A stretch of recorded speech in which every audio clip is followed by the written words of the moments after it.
અભિમાન ગમે તે ચીજનું હોય પણ છેવટે તે સર્વનાશ કરાવે છે. ભગવદ્ ગીતાનો અધ્યાય 3 કર્મયોગ, શ્લોક 5. ભગવાન બોલ્યા, ખરેખર કોઈ પણ માણસ કદી એક ક્ષણ માત્ર પણ કર્મ કર્યા વિના રહેતો નથી, કેમ કે આખાય મનુષ્ય સમુદાયને પ્રકૃતિજનિત ગુણો વડે પરવશ થઈને કર્મ તો કરવું જ પડે છે. બીજા શબ્દોમાં કહીએ તો પ્રત્યેક વ્યક્તિને તેના ભૌતિક પ્રકૃતિથી દ્વારા મેળવેલા ગુણો અનુસાર વિવશ થઈને કર્મ કરવું પડે છે. તેથી કોઈ પણ મનુષ્ય એક ક્ષણ માટે પણ કર્મ કર્યા વિના રહી શકતો નથી. અહીં ભગવાન જણાવવા માગે છે કે માણસ ક્ષણ માત્ર પણ કર્મ કર્યા વિના રહેતો નથી અને એને પ્રકૃતિના ગુણોને પરવશ થઈને કર્મ તો કરવું જ પડે. કર્મ વગર માણસનું જીવન શક્ય નથી અને ક્ષણ વાર પણ એ કર્મ કર્યા વગર રહેતો નથી. એટલે કર્મ એ કન્ટિન્યુઅસ પ્રોસેસ છે, એ હંમેશા ચાલતી રહે છે અને કરતા જ રહેવું પડે છે. એ કન્ટિન્યુઅસ પ્રોસેસ છે. જેમ કે પૃથ્વી ગોળ ફરે છે અને પૃથ્વી ગોળ સૂર્યની આસપાસ ફર્યા કરે એટલે આપણે દિવસ અને રાત થાય છે. એટલે પૃથ્વી પણ સતત ફરતી રહે છે.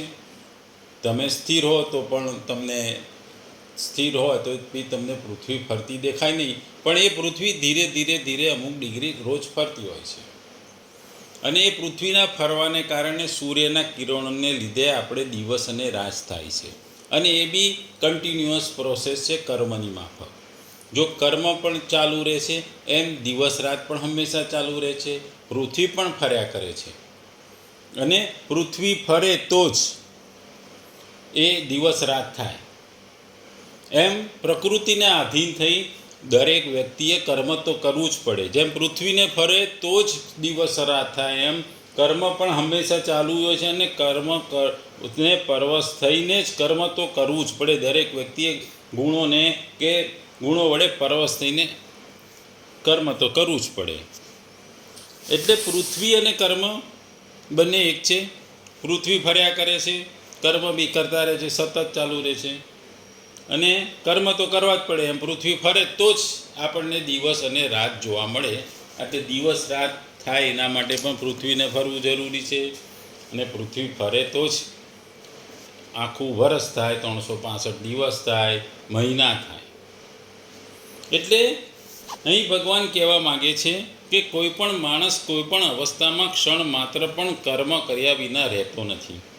કારણ કે પ્રકૃતિને પરવશથી આખાય મનુષ્ય સમુદાયને પ્રકૃતિજનિત ગુણો કર્મ કરાવી લે છે. એટલે કર્મ કરાવી જ લે, કોઈ બી વસ્તુ કરાવી લે.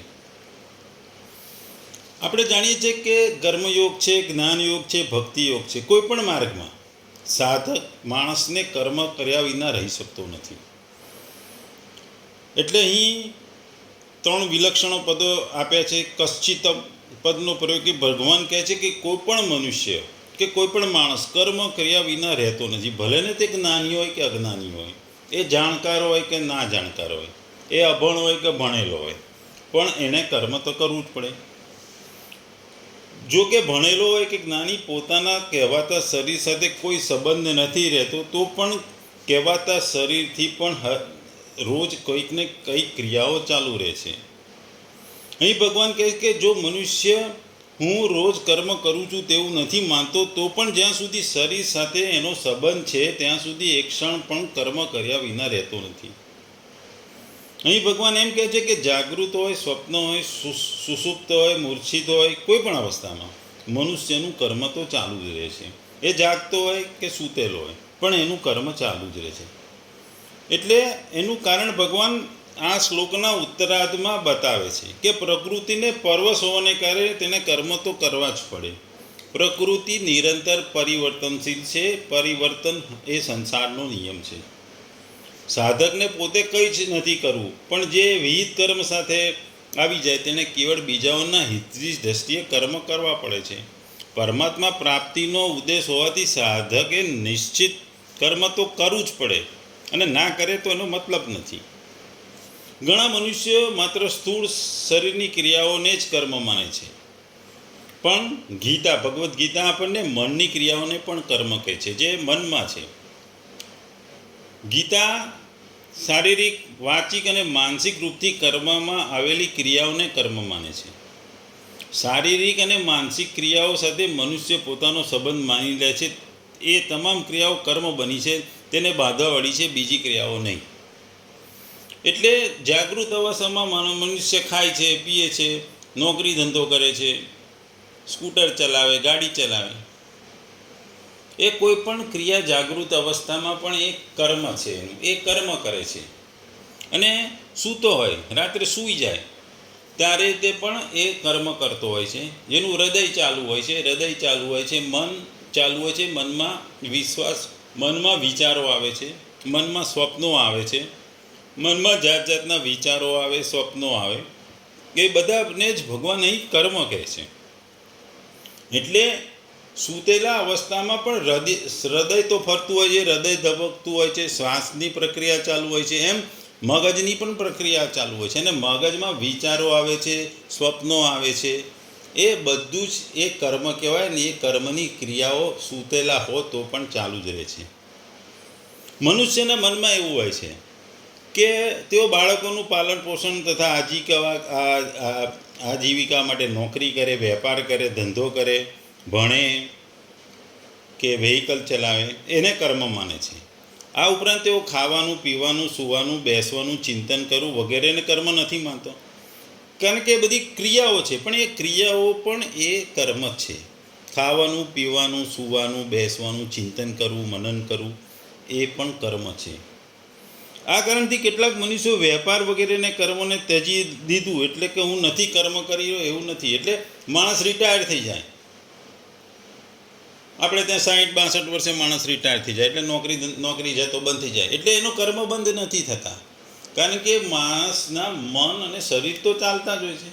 મનની પ્રક્રિયાઓ ચાલુ હોય છે, શરીરની પ્રક્રિયાઓ પણ ચાલુ હોય છે. ચાલવાનું છે, દોડવાનું છે, સૂવાનું છે, બેસવાનું છે, ખાવાનું, પીવાનું છે, સ્વપ્નો આવવાના, વિચારો આવવાના, એટલે આ બધા જ એના મનમાં તો ચાલુ જ હોય છે. એટલે એ કર્મ તો ચાલુ જ છે. એટલે શરીર નિર્વાહની સંબંધી સ્થૂળ શરીરની ક્રિયાઓ, નિંદ્રા, ચિંતન વગેરે, શરીરની સૂક્ષ્મ શરીરની ક્રિયાઓ અને સમાધિ વગેરે કારણ શરીરની ક્રિયાઓ, આ બધા જ કર્મો છે. એટલે ભગવાન એમ કહે છે શરીર નિર્વાહની ક્રિયાઓ હોય, એ શરીરની ક્રિયાઓ છે, સ્થૂળ શરીરની ક્રિયાઓ છે. બીજું, નિંદ્રા, ચિંતન વગેરે સૂક્ષ્મ શરીરની ક્રિયાઓ છે, અને સમાધિ વગેરે શરીરની કારણ ક્રિયાઓ છે. આ બધા જ કર્મો છે. જ્યાં સુધી શરીરમાં અહમતા, મમતા છે ત્યાં સુધી શરીર થવાવાળી તમામ ક્રિયાઓને કર્મ કહેવાય છે. કારણ કે શરીર પ્રકૃતિનું કાર્ય છે, ને પ્રકૃતિ કદી નિષ્ક્રિય નથી હોતી. આથી શરીરમાં મમતા, પ્રેમ, ભાવનાઓ, તિરસ્કાર, અહંકાર, એ બધું ચાલુ હોય. એટલે કોઈ પણ અવસ્થામાં એ માણસ એ કર્મ કરે છે, અને કર્મની અવસ્થા હંમેશા ચાલુ રહે છે. આગળ ભગવાન કહે છે કે પ્રકૃતિજનક ગુણોને પરવશ થયેલા પ્રાણીઓ દ્વારા કર્મ કરાવે છે. પરવશ થવાથી પ્રકૃતિના ગુણો દ્વારા કર્મો કરાવાય છે, કેમ કે પ્રકૃતિ તેના ગુણોને નિરંતર ક્રિયાશીલ રાખે છે. જો કે આત્મા સ્વયં નિષ્ક્રિય, અસંગત, અવિનાશી, નિર્વિકાર ને નિર્લિપ્ત છે, તો પણ જ્યાં સુધી પ્રકૃતિ અને તેના કાર્ય, સ્થૂળ સૂક્ષ્મ કારણ શરીરો પૈકી કોઈપણ શરીર સાથે પોતાનો સંબંધ માની તેના દ્વારા સુખ ઈચ્છે છે, ત્યાં સુધી પ્રકૃતિ પરવશ રહે છે. આ પરવશતાને અહીં અવશ પદ વડે જણાવી છે. આગળના 9મા અધ્યાયના 8મા શ્લોકના અને 8મા અધ્યાયના 19મા શ્લોકમાં પણ પ્રકૃતિ સાથે સંબંધ માનવાથી પરવશ થયેલા જીવો દ્વારા કર્મ કરવાની વાત કહેવામાં આવશે, અને આપણે એનું ડિસ્કશન કર્યું છે. સ્વભાવ બને છે વૃત્તિઓથી, વૃત્તિઓ બને છે ગુણોથી, અને ગુણો પેદા થાય છે પ્રકૃતિથી. આથી ચાહે સ્વભાવને પરવશ કહો, ચાહે ગુણોને પરવશ કહો, ચાહે પ્રકૃતિને પરવશ કહો, બધી એક જ વાત છે. વાસ્તવમાં બધાના મૂળમાં પ્રકૃતિજન્ય પદાર્થોની પરવશતા છે. આ પરવશતાથી જ બધી પરવશતાઓ પેદા થાય છે, અને આથી જ પ્રકૃતિજનક પદાર્થોથી પરવશતાને ક્યાંક કાળથી, ક્યાંક સ્વભાવથી, ક્યાંક કર્મથી અને ક્યાંક ગુણોથી પરવશતા કહી દીધી છે. તાત્પર્ય એ છે કે જ્યાં સુધી પ્રકૃતિને ગણાતીથી અતીત નથી બનતો, પરમાત્માની પ્રાપ્તિ નથી કરેલો, ત્યાં સુધી ગુણ કાળ સ્વભાવ વગેરે અવશ એટલે પરવશ રહે છે. અર્થાત આ જીવ જ્યાં સુધી પ્રકૃતિ સાથે પોતાનો સંબંધ માને છે, પ્રકૃતિ સ્થિત રહે છે, ત્યાં સુધી કાળ ક્યારેય ભોગો અને ક્યારેક સ્વભાવને પરવશ થતો નથી, કદી સ્વતંત્ર રહેતો નથી.